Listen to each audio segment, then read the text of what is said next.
Welcome back to the flight past.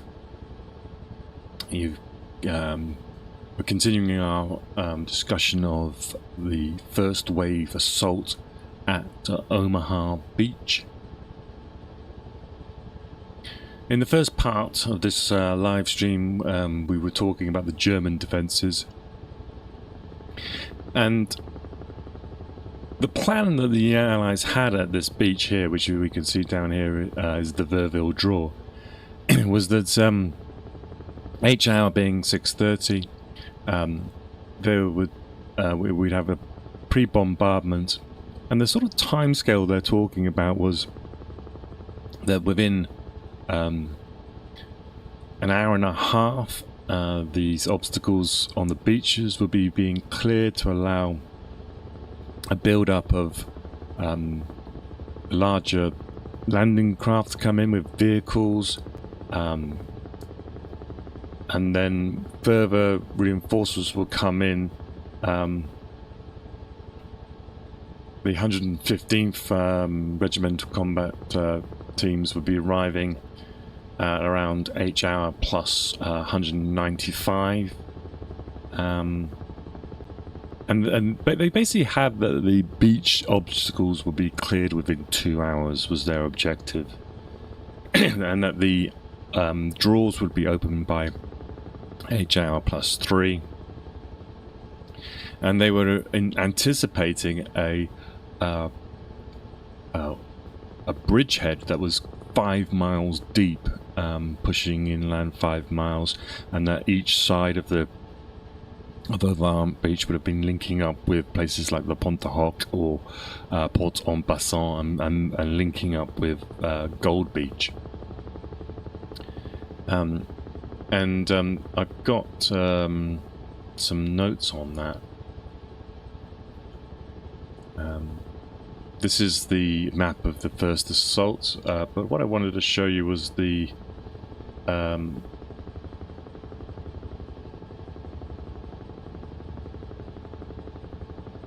just find. This was the plan that they anticipated.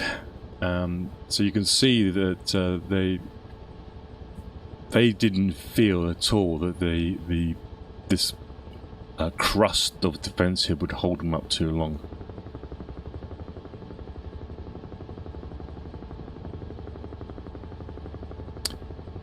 And this here is actually what happened at the end of the first day. Okay, so this is the first assault. We're talking, we're over on the left-hand side here. And let's talk about A Company. Like I say, we got the after-action report, so I thought I'd, which was in this book, Major Holt's Battlefield Guide. So we can start talking about what's going on. So these guys start loading into their LCAs at about 2:30, and the Task Force O had arrived. They've anchored probably, I think it's about 23 kilometers outside. So you're probably looking at the top of this map here, because the scale here is about 1 centimeter is a mile. And this has got all the bombardments. It's got landing tank craft, landing tank ships, landing craft mechanized stuff. There's patrol craft. There's fleet control stuff. There's, as we spoke about on Operation Tiger, they include these craft to pick up people from the sea. There's a bombarding force as well. And this was under the control of Rear Admiral John Hall.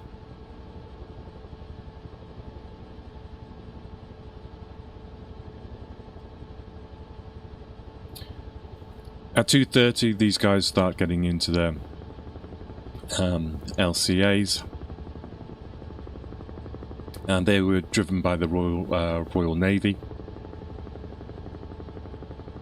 And as I say, there were 6 of them that would be going into this beach.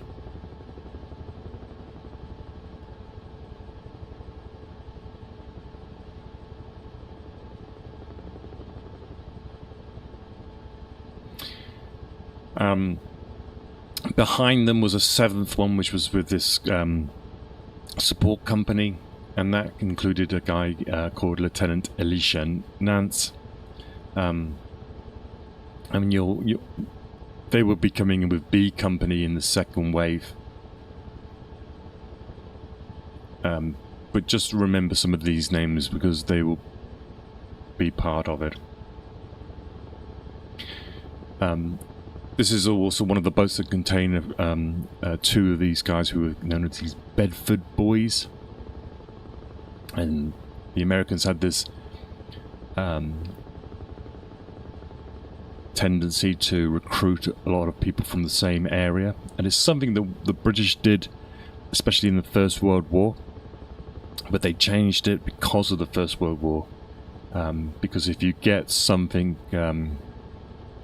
as bad as this sort of assault in terms of casualties, then it has a huge impact on morale back at the in your home country. And so when we talk about Saving Private Ryan, this was the one of the reasons why they decided to change the policy of putting all these guys in the same company. Because Saving Private Ryan had to go and get this guy Ryan Neeland because his brothers had already died.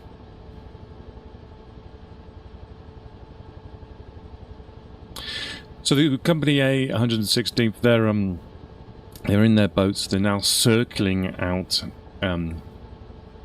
about 8 miles out here, beyond the range of artillery. And they're waiting for the sun to come up. It's summer, so we're talking probably it gets light quite early, but so around about 5 o'clock they then begin their journey into the beach. So what I think I'll do is we'll just jump out here and we'll take a closer look.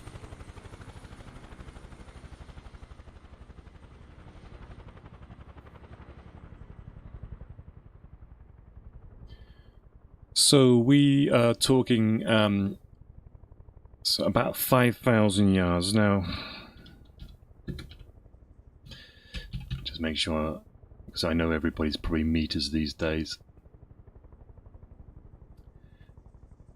You're talking 4.5 kilometers. So about 3 miles offshore. So this down here is the scale here. This is a mile. So we are probably just a little bit, we're about 2 miles out at the moment. So it's at this point that we could start to read the after-action report.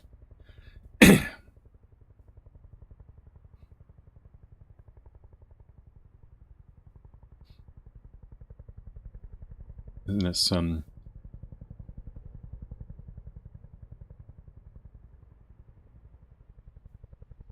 so we're about 3 miles out here. This after-action report was it's called a general critique. It's sort of anybody who survived could put their notes down on it. They're trying to get as much information as possible, but there's not many people who have actually survived. But they all agree that most of these facts are correct. So around about this point here, 5,000 yards out,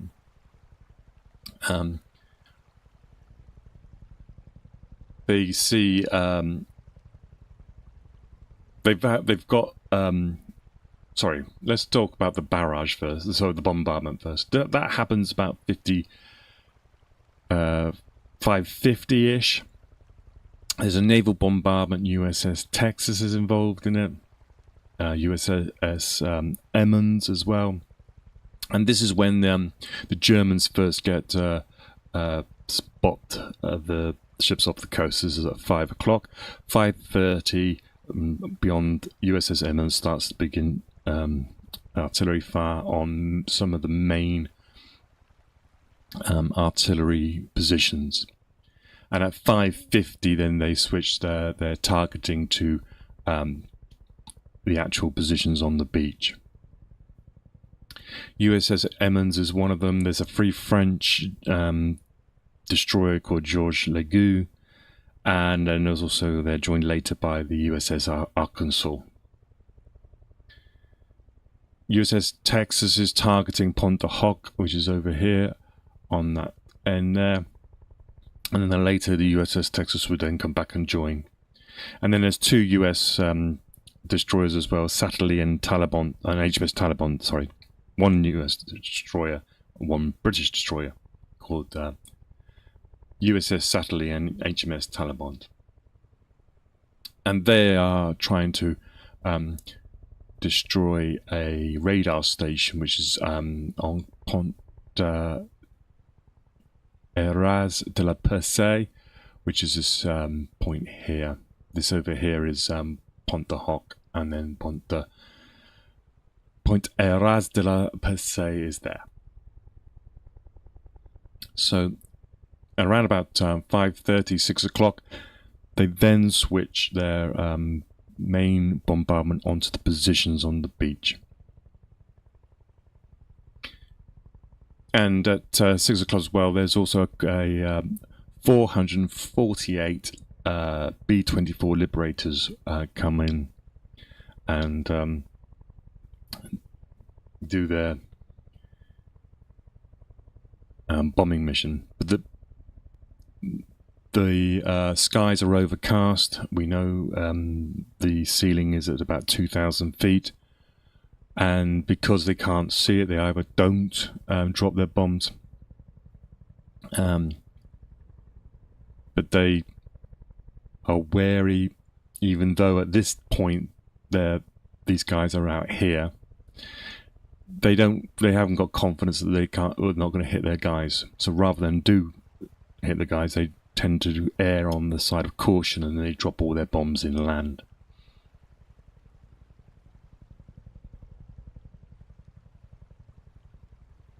And then we have around about 6 o'clock. There's the tanks in the LCTs, not the DDs, but the LCTs, with some howitzers actually fire from their landing craft. And this is when they're joined by fire from a landing craft tank rocket, and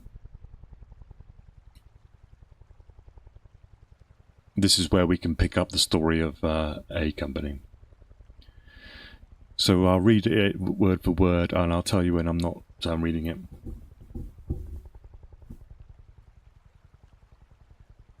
So, so when the company was still 5,000 yards out, the men saw the barrage from the rocket boats striking the water about 1,000 yards to their right. And they are seeing nothing hitting the beach or anywhere near it.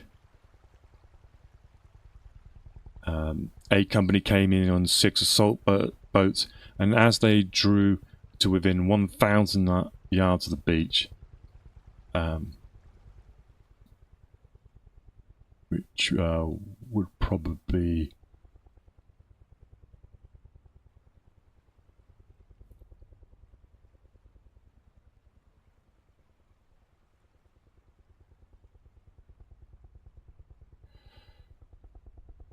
Yeah, we're talking probably there.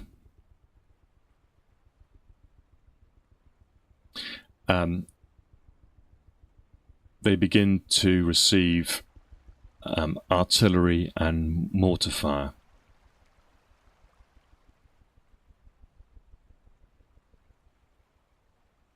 So we're talking from around here on in.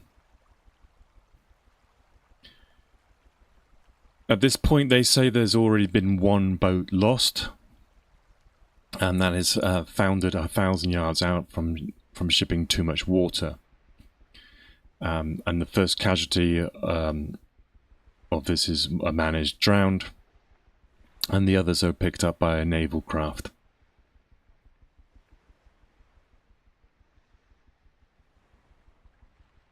They say at this point, yes, there's artillery and mortar fire, but it's inaccurate, and they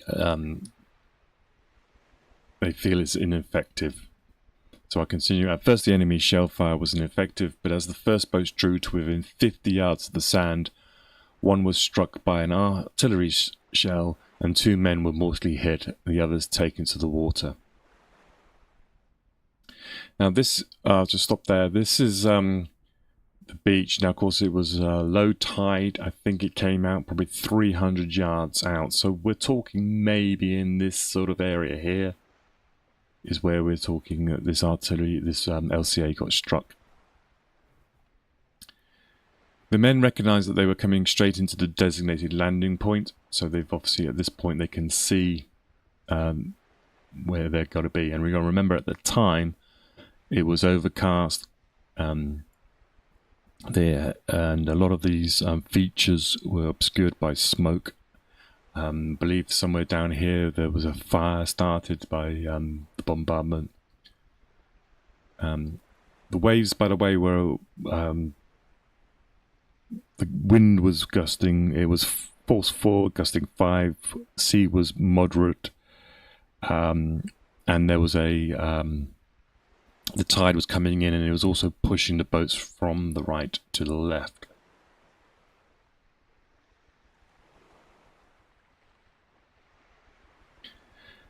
But when they got to this point here, what they are shocked to see is that the beach was not hit. So the men, this is carrying on the report, the men realized that they were coming straight into designated landing spot. They were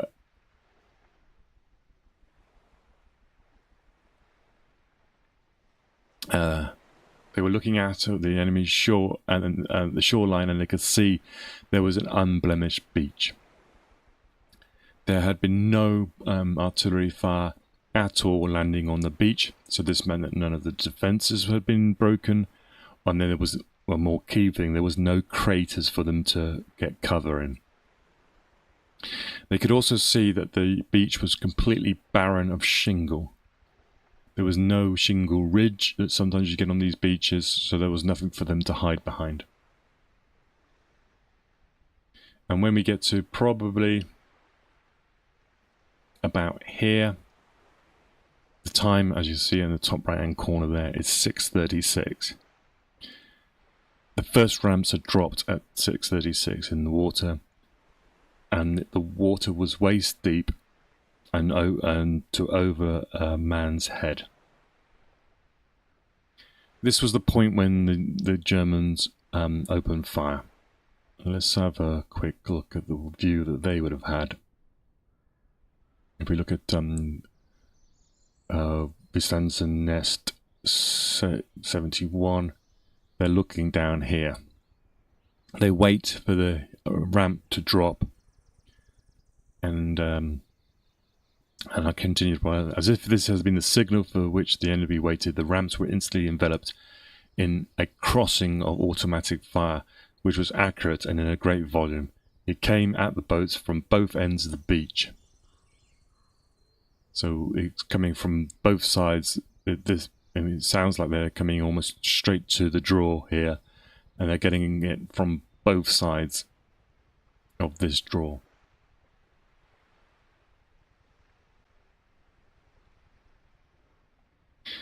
It came at the boats from both sides of the beach, and A Company had planned to move out in 3 columns.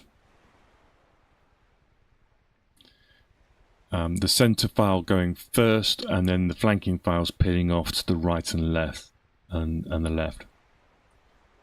The first men tried to do this, but they were crumpled as they sprang from the ship forward into the water, and then the order was completely lost. It seemed to the men that the only way to get ashore with a chance of safety was to dive over the boats into the water over the sides.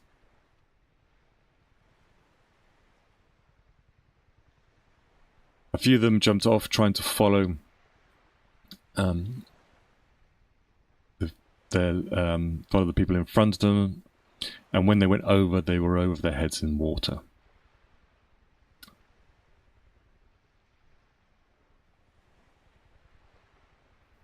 So now they're around the boat, they're struggling to get up. Their equipment is dragging them down, and they're trying to stay afloat. In one of the boats, a third of the men had become engaged in the struggle to save themselves from a quick drowning. So remember, they've already lost 2 boats getting here. Did I mention that one of the boats got hit? Yeah. So one of the boats got hit by artillery, and that killed 2 people. And that was one of the first deaths on the beach from German fire. So they've gone from 6 boats to 4 boats. And then we've got at least 1 boat that with a third of their people are in the water, and they're drowning it by the side.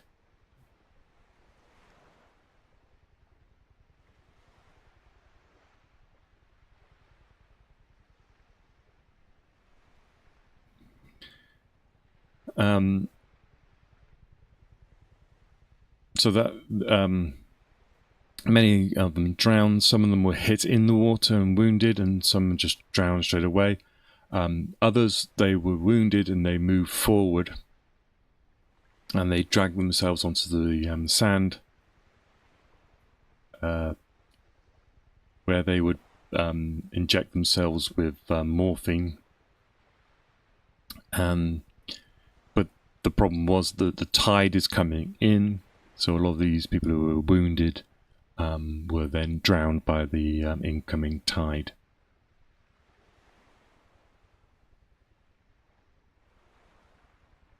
Some men did manage to get up some way up the beach, but basically couldn't find any cover and had to retreat back into the water and allow the water to become their cover for them.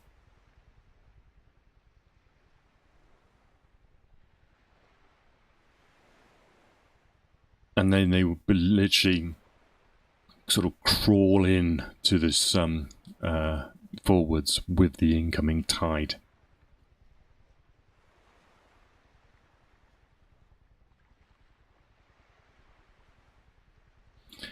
So the Germans, this will pause there. So this is within the first few minutes.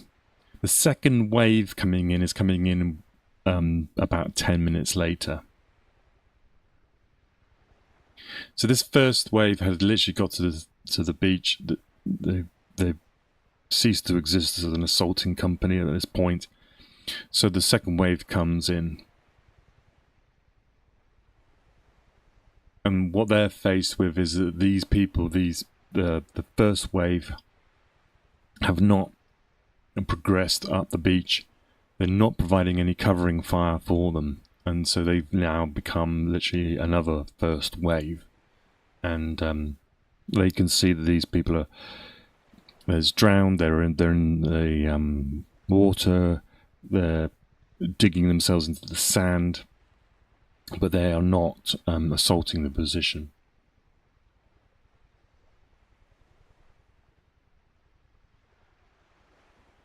So within, this is continuing the report, so within 7 to 10 minutes after the ramps had dropped, A Company had become inert leaderless and almost incapable of action. The company was entirely bereft of officers. Pause there. The Germans were targeting anybody who looked like they were an officer or trying to organize anything.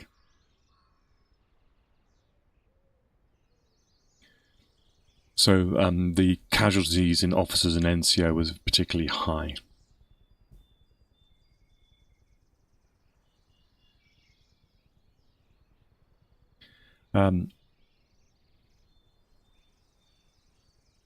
This Lieutenant Elijah Nance, who came in with the second wave in the A Company's supporting company, he's hit in the heel as he comes off the LCA, and then when he gets to the body, he's hit. Then also hit the beach. He's hit in the body as well.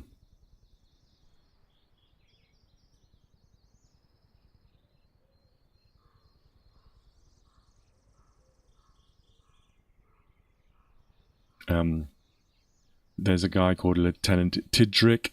He's hit in the throat. He jumps from the ramp into the water, and he managed to get to the sands, and he flops down next to a guy called Private Leo Nash. He raises his head up to order Nash to advance with the wire cutters. Nash says he sees that he's bleeding from his throat when he's shouting these words at him, but he doesn't have any wire cutters. So, and because Tidrick has made himself visible to be an officer, he's then targeted by the Germans' machine guns, and they cleave him. They say from head to pelvis.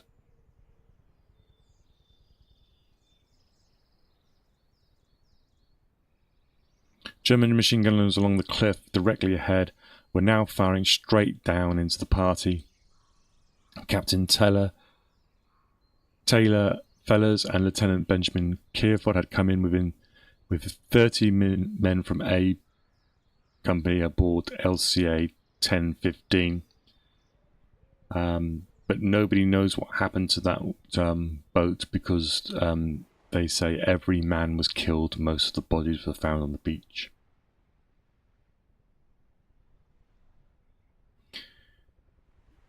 So in those first 5 to 10 minutes, the men are dropping their arms and their helmets to try to save themselves from drowning. And the landing had deteriorated now into a struggle for personal survival.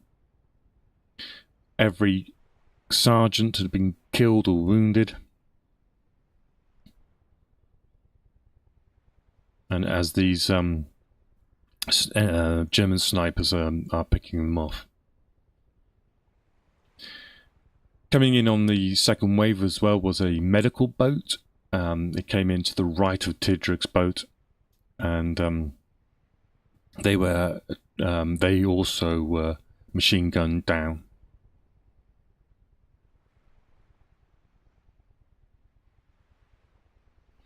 There was no within this sort of first half an hour, there was no motion forwards. The efforts of the men were directed towards trying to save their comrades that they could reach. The men in the water, who were using the water as cover, were trying to push the wounded men in front of them onto the beach to save them from drowning.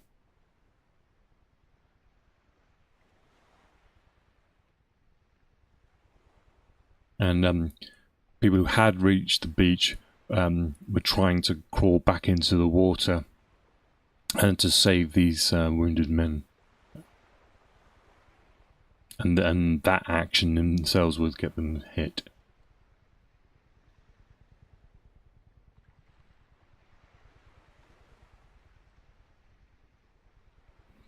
Many of the men had stripped off their equipment. They were also using their knives to cut off their assault jackets.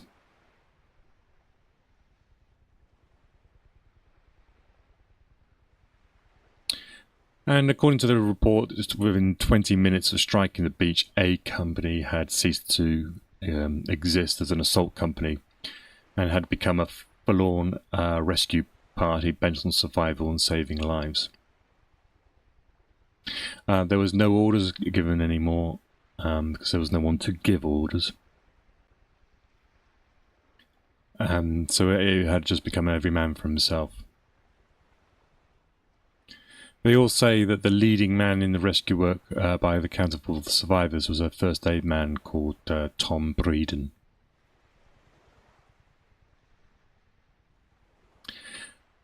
According to the report, it says that estimated by the men that 1/3 of A Company, by the time that the B Company hit the beach,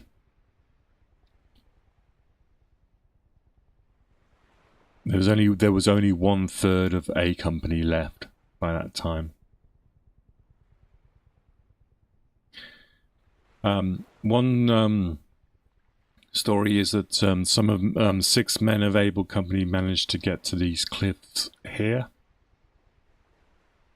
and take cover. And this was from the LCA 23. They said that they could see nobody else with them. So of the 240 men who landed, they couldn't see any of their fellow soldiers. And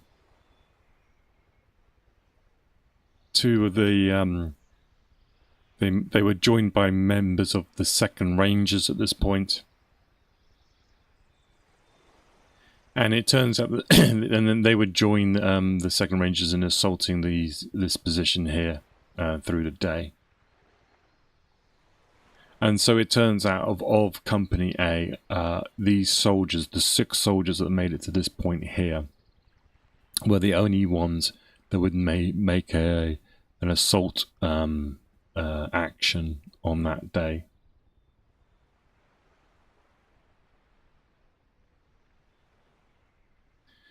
For the rest of the day, the survivors would stay at the bottom of these cliffs.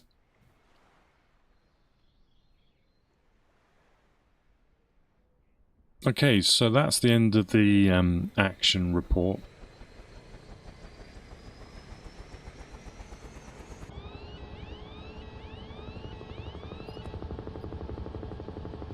Let me change this scroll. I think I've had it on the run in. This is the first wave scroll. This is just in case I've forgotten anything.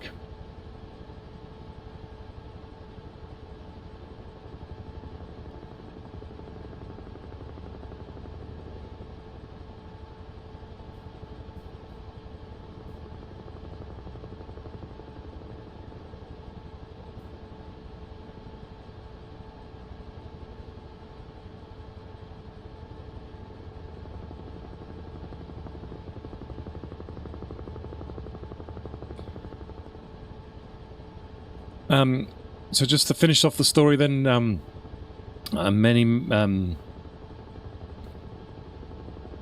two of the sections from B Company actually landed at Dog White.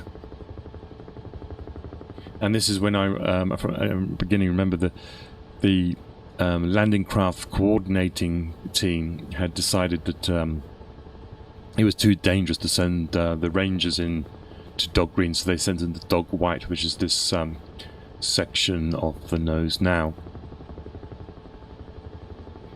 And this is where General Cota comes ashore, and he does his whole there's only 2 types of people on this beach speech. We will look at that in more detail probably in the next episode.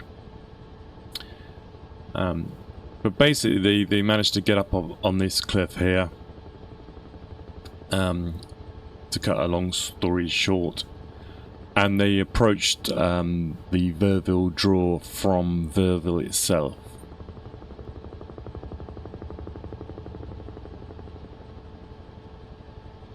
And many of the people from A Company appreciate that they were saved, not from people coming behind them and joining them, but they were saved by their members of C Company and B Company getting up this basically they got up at this point here, and then they approached towards Vierville, which is on this village here.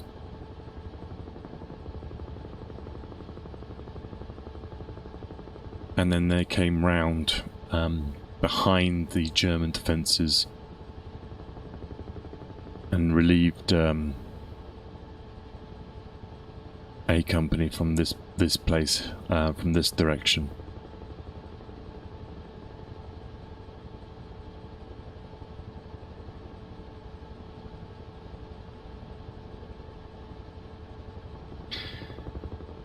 The remainder of the troops joined the rest of the 1st Battalion in the evening, and this after-action report, the notes were written up a few days later by Nash, Grosser, Gearing, Murdoch on Nance. And yeah, so that is the story of A Company of the 116th Regiment, 29th Division on D-Day.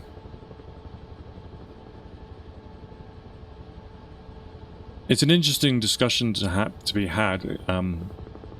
There are reports that the Americans had ignored some of the British recommendations. There are conspiracy theories that the United States President needed a bloody battle. I'm not sure I'd go along with that one, but there was definitely concerns that the British had about the DD tank deployment.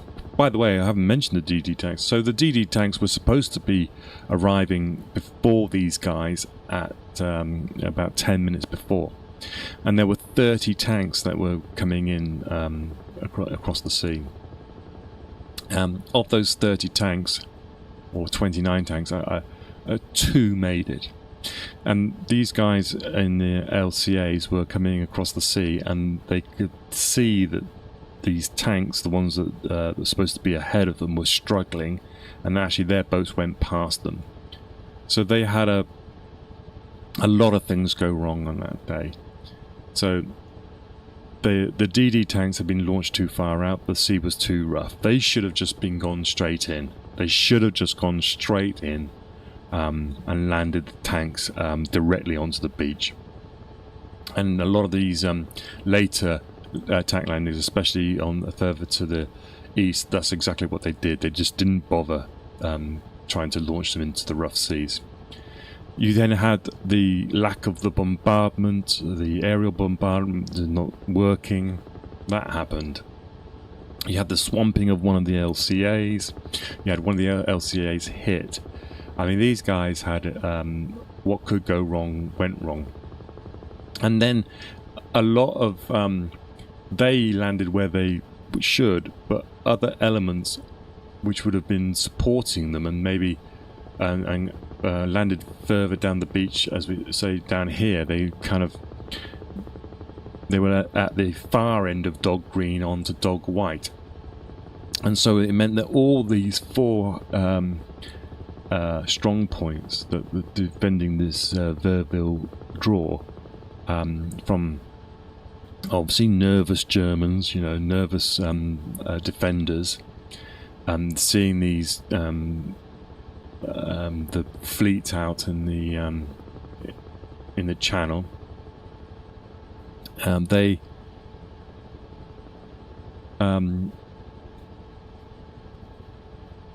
I'm just distracted here by these. This looks like shell holes. These are shell holes, and they're possibly shell holes here. So this is how far inland they might have dropped their bombs. So they got all of that defensive machine gun fire pouring into now 4 of these boats.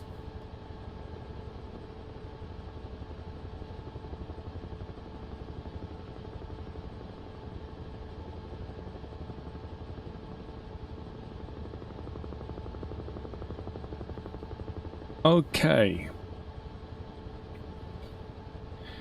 So that seems like a good place to wrap up. I hope that you have enjoyed this stream. And please give it a like, give it a subscribe. We're a small channel, just building up. And hopefully we can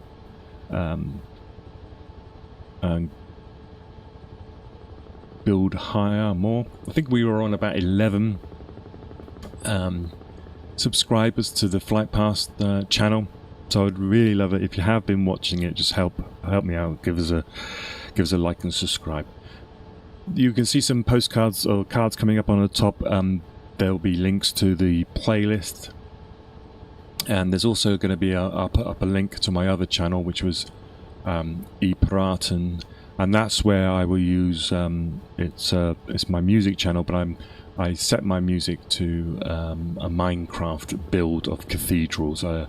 It's a history channel as well, but it's got a slightly different take, where we build cathedrals. I'm currently building Salisbury Cathedral, and we look at the history as we're building that. And so if you like a bit of Minecraft, check that one out as well. And in the meantime, I will go and try and go and have a cup of tea.